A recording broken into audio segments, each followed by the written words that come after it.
Nak kenal, lain macam je bunyi dia, Mak.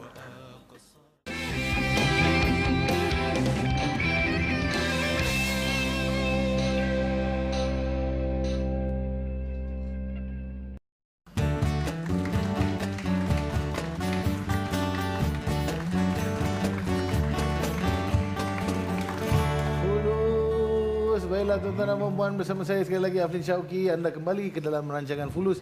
Sekarang ini kita ada tetamu kita. Berikan tepukan untuk Norman Hakim dan Meme. Assalamualaikum warahmatullahi wabarakatuh. Sihat? Norman? Allah. Sihat Meme, apa khabar? Baik, alhamdulillah. Okey. Sekarang ni kita sedang berborak pasal menabung ni, menabung kan. Norman Hakim. Tabung Norman Hakim yang pertama rupa dia macam mana? Ayam. Ayam. Ayam. Bapa ayam ke anak ayam ke? Masa saya kecil je bapak lah. Mungkin sekarang sudah besar jadi anak ayam yang terbesar. Okay, Masa tu besar sangat. Masa tu macam Dia buat daripada benda macam kita macam apa dapat tanah liat ke? Tanah liat. Tanah liat. Kita terbika macam tu kan. Dan berapa lama kah untuk memenuhi tabung ayam itu? Rasanya saya kumpul dekat 2 tahun jugalah. Baru dapat penuh tabung tu. Itu terus nak pergi masa tu nak buat simpanan dekat dalam first time nak buka account. Pergi dekat salah satu bank dan bila nak pergi tu saya dah kaki dah tersadung kat tangga, kerbang kat situ juga pecah. Itu kenangan lah first time masa mula-mula dapat tabung lah. Alah, dia punya seronok tu kan sampai okey, Meme, tabung pertama Meme macam mana rupa dia? Meme. Ada tak yang macam jenis yang letak betul ada tangan masuk Masa Meme dulu tabung anak. Mak Meme yang belikan lah. So, dia belikan anak-anak adik-adik yang salah spesifik satu. ke apa? Tak ada. Tak ada. Anak kaca tu kan. Tapi Meme taklah mula terlalu kecil sangat. Meme masa Meme sekolah, Meme sekolah menengah macam tu Meme baru start. Okey. Meme menabung. Tujuan menabung adalah untuk Tujuan sebab masa tu nak beli handphone. Okey, Tahu kalau okey. minta mak mesti susah sikit, lambat kan. Betul, Jadi betul. start sikit-sikit. sekarang ni Norman menabung lagi tak? Menabung Dia masih. menabung kat mana? Nak yang syarat compliance ke nak yang Itu yang saya nak tahu. conventional? Sekarang Dia letak, masih lagi dalam tabung ke atau dekat bank ke? Dekat bank. Dekat bank. Okey, bank mana? Tapi itulah dia. Ada sedikit lari sikit pada syarat compliance kan. Lari sikit ni. Tu cara compliant. Okey. Tak apa, itu dulu. Itu Lepas dulu. dia masuk Lepas program ni- Boleh. lulus. Jadi itu lah Okey. itu. Sekarang kita ni dah terpakar di sini. lepas Kita ni tanya kita macam akan mana. bagi you soalan. You nak tanya doktor. Apa-apa mengenai syariah compliancy dalam kewangan Islam. Nanti apa-apa yang terlintas je. Tapi saya akan jawab dulu soalan ni dulu. Tanya doktor dulu tentang konvensional, menabung secara konvensional di bank konvensional. Okey.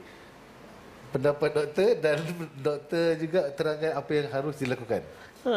Memang dah jelas. Maknanya apabila bank Islam itu diperkenalkan awalnya, sebenarnya untuk memastikan umat Islam terutamanya dapat membebaskan diri mereka daripada riba yang diharamkan oleh Allah. Dalam banyak siri-siri yang terdahulu pun saya selalu sebut hukum riba ini memang secara mutlaknya haram.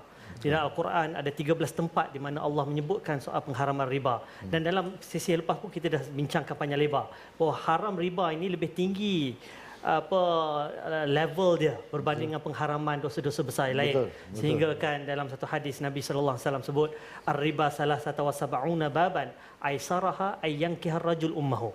Riba itu ada 73 jenis dosa. Dosa yang paling kecil di antara dosa-dosa ini, riba ini yang paling kecil sekali diumpamakan seperti kita berzina dengan ibu kandung sendiri. Betul, Man. Berzina itu sudah dianggap sebagai dosa besar. Sudah tukar akaun aku Man.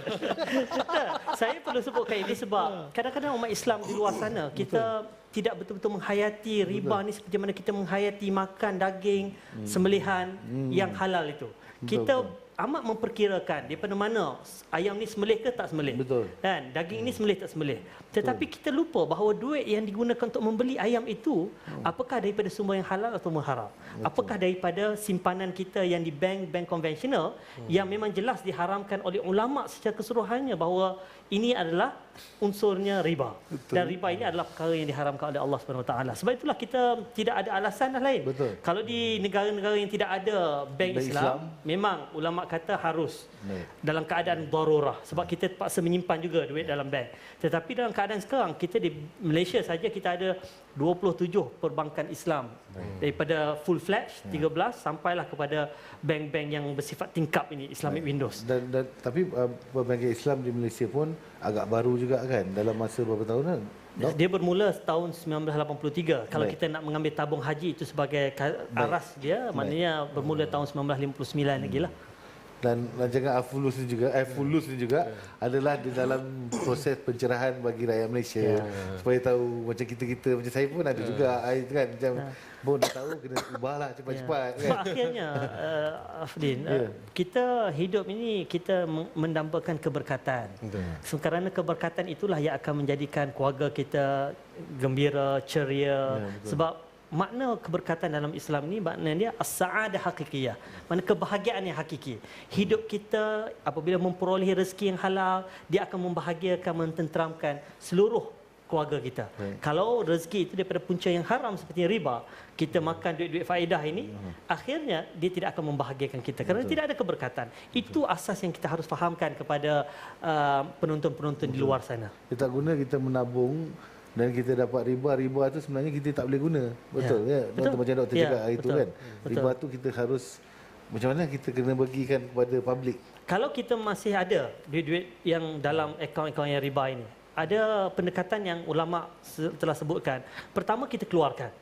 Sebab dalam Al-Quran pun disebut kalau kamu bertaubat wa in tubtum falakum ru'usu amwalikum la tazlimun wa la tuzlamun. Ini kata-kata Allah. Keluarkan duit kita, ambil yang nilai pokok saja, nilai faedah itu kita salurkan kepada kebajikan. Mana kita tidak mengambilnya. Itu kata-kata Allah di dalam Al-Quran. Maknanya saya sampaikan ini dalam Fulus, mana selepas ini kita pakat-pakatlah bertaubat. Orang ada sekarang ada buat orang tak? Ada. Betul. Saya rasa ramai orang kat luar ni ada yang macam terkejut, macam alamak, oh ya ke aku punya bank account macam ni. Yalah, inilah tujuan dia. Kena ada orang bagi tahu. Betul kan? Kena ada pencerahan. Baru kita semua tahu, baru kita boleh mengubah apa yang saya rasa ada sedikit terpesong yang apa yang pernah kita lakukan dahulu. Saya pun sekarang ni tengah panas dan saya rasa anda pun di rumah pun tengah pening kepala. Apa kata kita rehat sebentar dan kita akan kembali selepas ini dalam rancangan Fulus.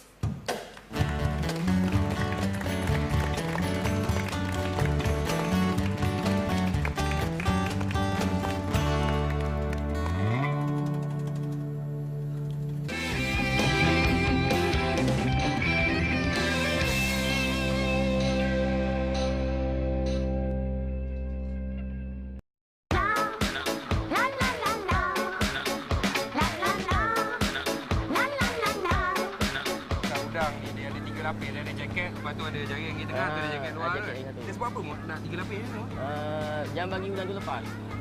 Kalau kata kita pakai yang tengah tu je. Yang tengah tu jadi kalau udang kecil kena, udang besar tak kena. Jadi udang ni dia tersangkut macam ni. Kalau nak keluar ni macam mana? Buat daripada ikut.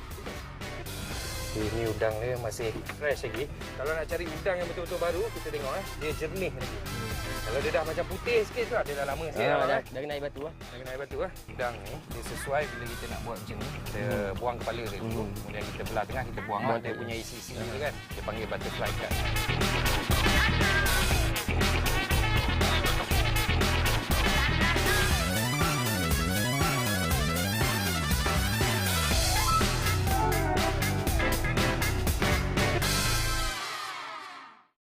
Yana ni manusia yang memang tamak kasih sayang.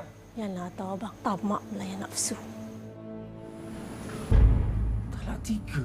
Kamu sanggup ceraikan isteri kamu yang baik dengan talak 3? Yana bersumpah. Yana takkan terima abang lagi dengan hidup Yana. Yana, kenapa Yana buat sampai macam tu sekali? Sumpah ni boleh makan diri. Jangan pula kau cakap sebab dia kau takkan kahwin lagi sampai sekarang. Sebab aku tak jumpa lagi perempuan macam dia tu. Saya ni janda. Boleh jadi fitnah nanti. Kalau awak takut kena fitnah, kita kena buat sesuatu. Abang tak boleh hidup tanpa anak-anak, Yana. Dan abang perlukan, Yana. Tapi Yana dah bersumpah balik. Dalam Islam tak ada masalah yang tak boleh nak diselesaikan. Ku buka jendela pagi di udara yang letih.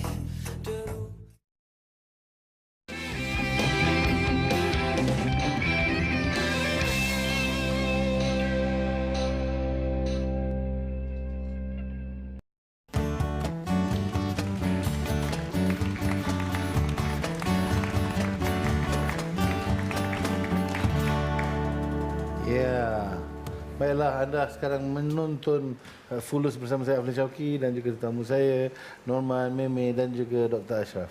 Okey, Norman, untuk anak Norman sekarang ni ada plan-plan apa-apa?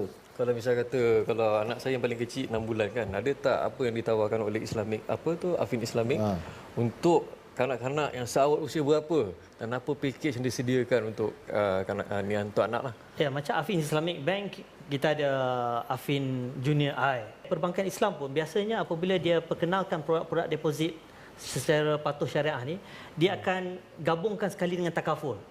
Maknanya bila kita menabung itu, dia ada perlindungan takaful. Kalau apa-apa berlaku kepada orang tua, wa na'uzubillah lah kan. Dan kalau kematian dan sebagainya, anak-anak itu akan terus mendapat manfaat. Inilah pelbagai skim-skim yang ada untuk education plan, untuk ini perkara-perkara yang sebenarnya masyarakat di luar sana tu perlu explore dengan lebih. Maknanya produk-produk kewangan Islam ni pelbagai sifatnya. Yang tujuannya bukan saja nak memberikan kita kepada keuntungan di dunia, bahkan keuntungan di akhirat juga. Okey, Meme pula sekarang ni dah menjadi ibu. Ada terfikir macam mana dalam persiapan Meme untuk menghadapi anak nak besar, nanti nak pergi sekolah, nak masuk universiti. Okey, apa perancangan Meme untuk itu? Perancangan tu memang macam-macam benda lah kan. Even though kita tahu tugas tu kita lebih kepada kata bapa yang menyediakan semua benda. So kita as a parents sama-sama bincang apa yang terbaik untuk anak. Macam Mimi, ni first time Mimi ada anak kan, anak pertama. So Mimi yang selalu push Abang Norman, okay, macam contohnya baru-baru ni dapat duit raya banyak. So apa kita kena buat? Kita kena simpan, and benda-benda tu semua kita susun atur untuk perjalanan dan yang lebih bagus lah. Tapi Mimi banyak belajar daripada Abang Norman. Dia selalu ingatkan Mimi menabung, simpan duit. So Mimi orangnya agak ke kiri ke kanan, ke kiri ke kanan. Jadi dia yang guide Mimi supaya benda tu Mimi kata benda tu lebih teratur lah. Sekarang ni ada tak soalan daripada panel-panel kita yang berada di studio ni yang datang daripada apa ni? Kuis. Okey, kuis. Kuiskan sikit. Mana lebih menguntungkan di antara menabung ataupun melabur? Labur untung atau menabung untung? Memang dari segi nama pun, melabur itu untuk keuntungan, menabung itu untuk keselamatan. Betul. Menabung untuk keselamatan, melabur untuk keuntungan. Sebab itu dalam prinsip Islam pun kita ada dua konsep.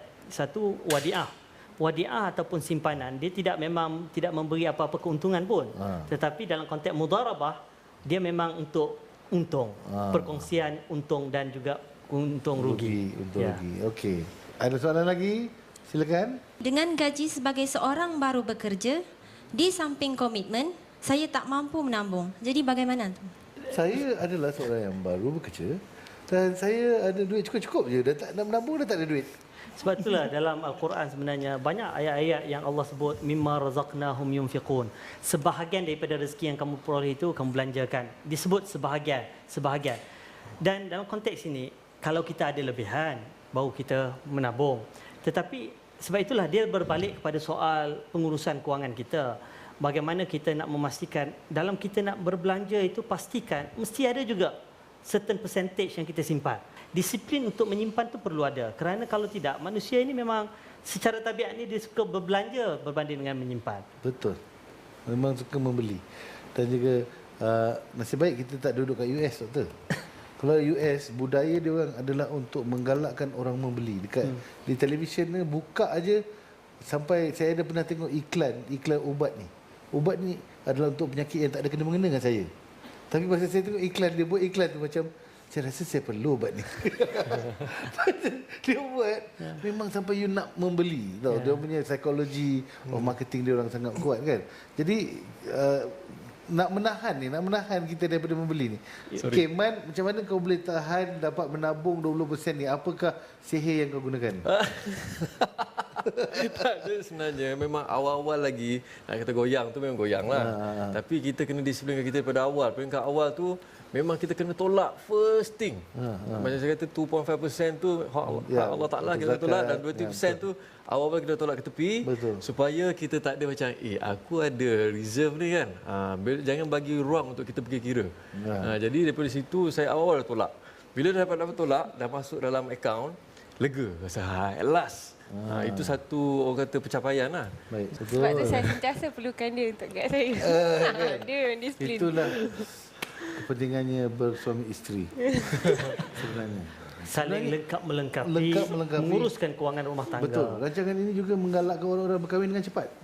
Kerana bila berkahwin dengan cepat, senanglah kita membantu, saling membantu perakaunan kita dan kewangan kita. Dan tapi benar Saudin, sebab kes-kes perceraian yang ada dalam konteks Malaysia hari ini, kalau ikut dalam tempoh 10 tahun yang lepas, ada 250,000 kes-kes penceraian. Betul. Dan kebanyakannya adalah berpunca daripada kegagalan menguruskan kewangan dalam rumah tangga. Betul. Keluarga bahagia adalah keluarga yang dapat menguruskan kewangan dengan baik. Ingat lagi kita selalu sebut ciri-ciri mukmin sebenar, ibadur rahman seperti mana disebut Al-Quran, alladzina idza anfaqu lam yusrifu wa lam yaqturu wa kana baina dzalika qawama. Orang-orang yang mana apabila mereka berbelanja, mereka tidak boros dan tidak juga kedekut. Mana ada nilai-nilai macam mana nak menguruskan, nak simpan, supaya mereka sentiasa berada di tengah-tengah mengimbangi antara keduanya. Dan akhirnya duit itu adalah berkat. Betul. Kerana ianya suci daripada segala benda-benda yang diharamkan. Betul. Tuan-tuan dan puan-puan, itu saja rancangan Fulus bagi kami minggu ini. Kami harap anda semua telah mendapat sedikit pencerahan. Kita jumpa lagi dalam Fulus. Jangan lupa sebelum itu layari laman web kami tvalhijrah.com/fulus ya, www.tvalhijrah.com/fulus, di mana anda boleh memenangi hadiah-hadiah dalam kuis-kuis mingguan dan juga hadiah utama. Itu jangan dielak-elakkan itu, kerana itu boleh membantu anda dengan kewangan anda ya. Tuan-tuan dan puan-puan, jumpa lagi dalam Fulus minggu hadapan. Assalamualaikum warahmatullahi taala wabarakatuh. Kalau engkau jatuh, jangan engkau lemah, kerana hidup mengajar kita jangan cepat mengalah. Nah, yakin diri mampu kita lakukan, tiada yang mustahil, sedalamnya boleh. Kita bergandingan meraihkan Malaysia, gemuruh suara, jadi bangsa berjaya, gemuruh perkasa, bawa satu bendera, nama kita benar di seluruh benua, rasa bangga genggam memanah bila culang padi Malaysia.